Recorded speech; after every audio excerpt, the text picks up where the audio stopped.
Hola, hoy vamos a hablar sobre un operador diferencial muy interesante que es el rotacional y vamos a ver cómo nos va a permitir relacionar el campo magnético con una de las fuentes más importantes del campo magnético, que es la densidad de corriente. Así que primero veremos que el rotacional está relacionado con la idea de cuánto vale la circulación en un pequeño camino dividido por su área, es una circulación por unidad de área, y luego vamos a ver que el rotacional del campo magnético es igual a una constante que es mu sub 0, la permeabilidad magnética del vacío, por la densidad de corriente J. Vamos a ir poquito a poco viendo todos estos detalles. Vamos a empezar hablando de la circulación. La circulación es una integral en que integramos a lo largo de un camino, que en este caso va a ser cerrado para definir el rotacional, un campo vectorial multiplicado escalarmente por cada tramo diferencial de L del camino, como tenéis ahí. Este tipo de integrales nos han aparecido, por ejemplo, al calcular trabajos. Podemos calcular el rotacional haciendo el siguiente truco. Podemos dividir ese camino en un par de caminos, como tenéis ahí. Entonces puedo sumar para calcular la circulación de un vector cualquiera, que en este caso le hemos llamado f, a través del camino C, como la suma de la circulación a través de C1 más la circulación a través de C2. Al añadir estos dos caminos, hay una zona central que podéis ver ahí en mitad del camino, que es una zona en la que no integrábamos antes. Pero ahora resulta que en uno de los caminos integramos en un sentido, en el otro integramos en el sentido opuesto, esos dos tramos se anulan y lo que obtenemos es la circulación a través del camino C tal cual. Eso lo podemos ver entonces en esas ecuaciones. Estamos dividiendo una circulación que le llamamos con la letra gamma, que es especie de L invertida, y la podemos dividir en dos tramos. Este proceso podemos repetirlo. Entonces, en vez de dos caminos, podemos tener un montón de caminos y al final, pues tendríamos que la circulación total es la suma de todos esos caminos. Entonces, primera idea, una circulación puede dividirse en multitud de pequeñas circulaciones. Y aquí es donde nos viene bien la definición de rotacional, porque entonces podemos definir un operador que nos diga en cada punto del espacio ese vector f cuánto tiene de circulación. ¿Cuánta circulación tiene? Un camino muy pequeñito y claro, al hacer el camino muy pequeñito me quedaría con circulación cero. Entonces lo que tengo que hacer es dividir por el área que se apoya en ese pequeño camino. Así que el rotacional está relacionado con algo así como una densidad de circulación. Pero todavía tenemos que dar otro pasito para entender bien qué es el rotacional. Porque resulta que la circulación es un escalar y el rotacional es un vector.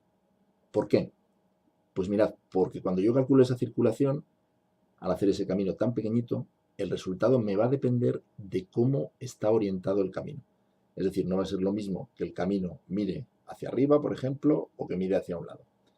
Pero tenemos suerte de que podemos calcular un vector, que es el rotacional, que va a tener la propiedad de que cuando yo lo multiplico escalarmente por un vector perpendicular al camino, me da la circulación. Es decir, que con un solo valor del rotacional en cada punto, yo tengo la circulación de cualquier camino que al hacerlo pequeñito se quede en ese punto. Según su orientación, multiplicaré por un vector o por otro. Así que el rotacional es un vector que al proyectarlo me da la circulación por unidad de área en caminos muy pequeñitos y entonces es un valor que yo puedo calcular para cada punto, para un campo, como en este caso el campo F. El símbolo que utilizamos para rotacional lo tenéis ahí, es el vector nabla multiplicado vectorialmente por el campo F, o también a veces se le llama rot de F. Así que ya tenemos un operador diferencial listo para usarlo. Fijaros, lo que yo voy a hacer cuando quiera calcular la circulación a través de un camino, entonces, es sumar todas las circulaciones de esos mini caminitos de los que hemos hablado antes. ¿Cómo hago esto? Mirad la primera línea y la ecuación. Voy a sumar un montón de circulaciones. Sumatorio en I de un montón de gamma sub I. Lo puedo hacer multiplicando y dividiendo por el área de cada uno de esos caminos. Y entonces lo que tengo es el sumatorio del área por la densidad de circulación de cada camino.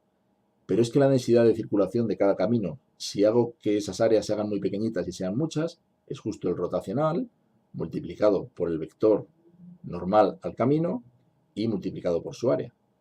O sea, que lo que estoy haciendo, fijaros, para cada trocito de camino dentro de ese camino grande que estoy calculando es ver el rotacional, multiplicar por un vector perpendicular al camino, ese producto escalar luego lo multiplico por el área de ese pequeño camino. Eso exactamente es calcular el flujo del rotacional a través de una superficie abierta que se apoya en ese camino cerrado. Lo digo otra vez.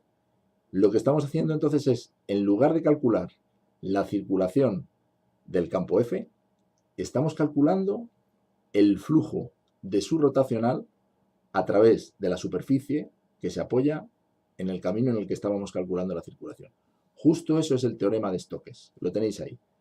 Que la circulación integral cerrada C del campo F por diferencial de L, es la circulación, es igual al flujo a través de la superficie S, que se apoya en C, en el camino, de su rotacional. Este es un teorema muy potente que nos permite convertir una integral de línea en una integral de superficie. Y esto lo vamos a usar cuando trabajemos con el campo magnético, porque la ley de Ampère nos dice que el rotacional del campo magnético es igual a mu sub 0 por J, por la densidad de corriente. Es decir, si hay densidad de corriente, hay campo magnético. Puedo aprovecharme de lo que acabamos de ver, del teorema de Stokes, y decir, bueno, puedo calcular la circulación entonces del campo B, del campo magnético, a través de un camino cerrado, y esa circulación será lo mismo que el flujo de su rotacional, que es la densidad de corriente multiplicada por mu 0, a través de una superficie que se apoye en ese camino.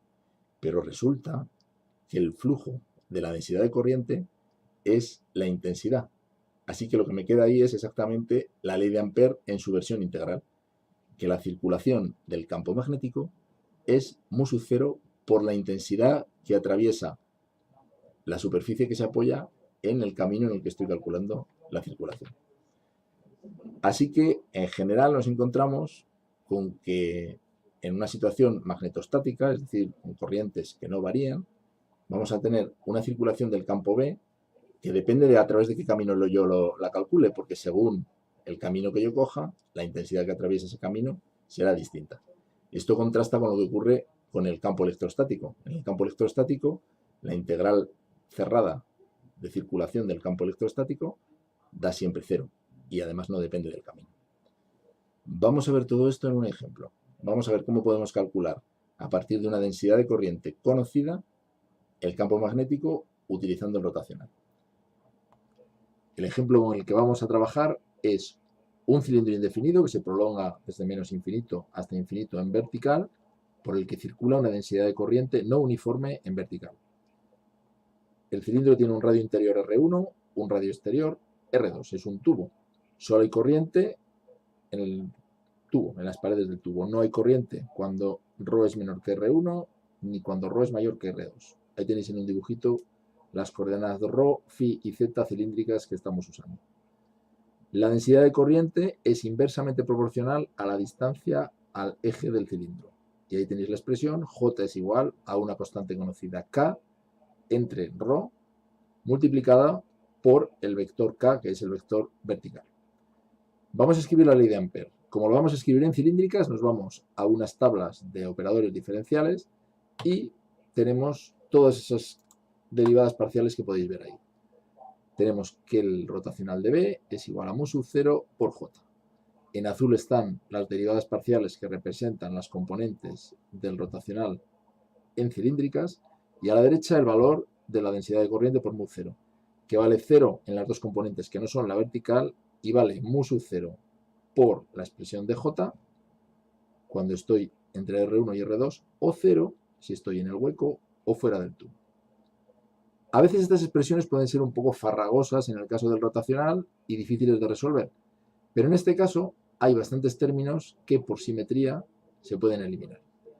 Las derivadas respecto de z se pueden eliminar al ser el cilindro infinito y ser exactamente igual cuando me muevo en vertical, y también las derivadas respecto de φ, que es el ángulo que me representa el giro alrededor del eje, al ser completamente simétrico, también son cero. Así que solo me quedan las derivadas respecto de ρ. A partir de la segunda expresión que tenéis ahí y considerando que en el infinito el campo es cero, que eso no es difícil de aceptar y es cierto, vemos que la derivada de bz respecto de ρ tiene que ser cero y entonces no nos queda más remedio que la componente z del campo B sea cero en todo el espacio. Y una vez que tenemos esto calculado, nos aprovechamos de que el flujo del campo magnético a través de cualquier superficie cerrada es cero, y si definimos un cilindro concéntrico con el cilindro que estamos viendo ahí, coaxial, entonces, para que el flujo a través de ese cilindro sea cero, no nos queda más remedio que la componente radial del campo B también sea cero. Así que solo nos queda calcular la componente B sub phi. Para eso tenemos que coger la tercera ecuación y darle los valores 0 si estoy en el hueco o fuera del tubo, y si estoy en la pared del tubo tengo que darle el valor mu sub 0 K partido por ρ. Si estoy en el hueco me queda esa expresión, y como por simetría sé que en el eje el campo magnético es cero, llego a la conclusión de que el campo es cero en todo el hueco del tubo. Como ya sé el valor en R1 por continuidad y aprovechándome de la ecuación entre R1 y R2, llego a esa expresión que tenéis ahí, no voy a entrar en detalles ahora, es una integral bastante sencilla, y fuera del tubo, aplicando también continuidad y aplicando que nuevamente esa derivada de ρ por b phi es cero, llego a esa expresión.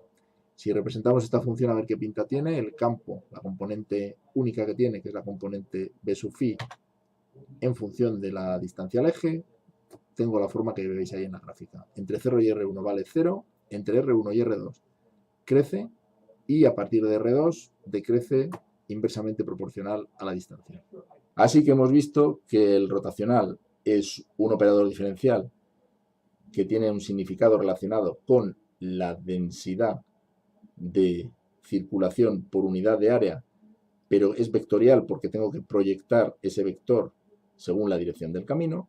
Y además hemos visto que la ley de Ampère nos permite relacionar el rotacional del campo magnético con una constante mu sub 0 por la densidad de corriente en cualquier punto.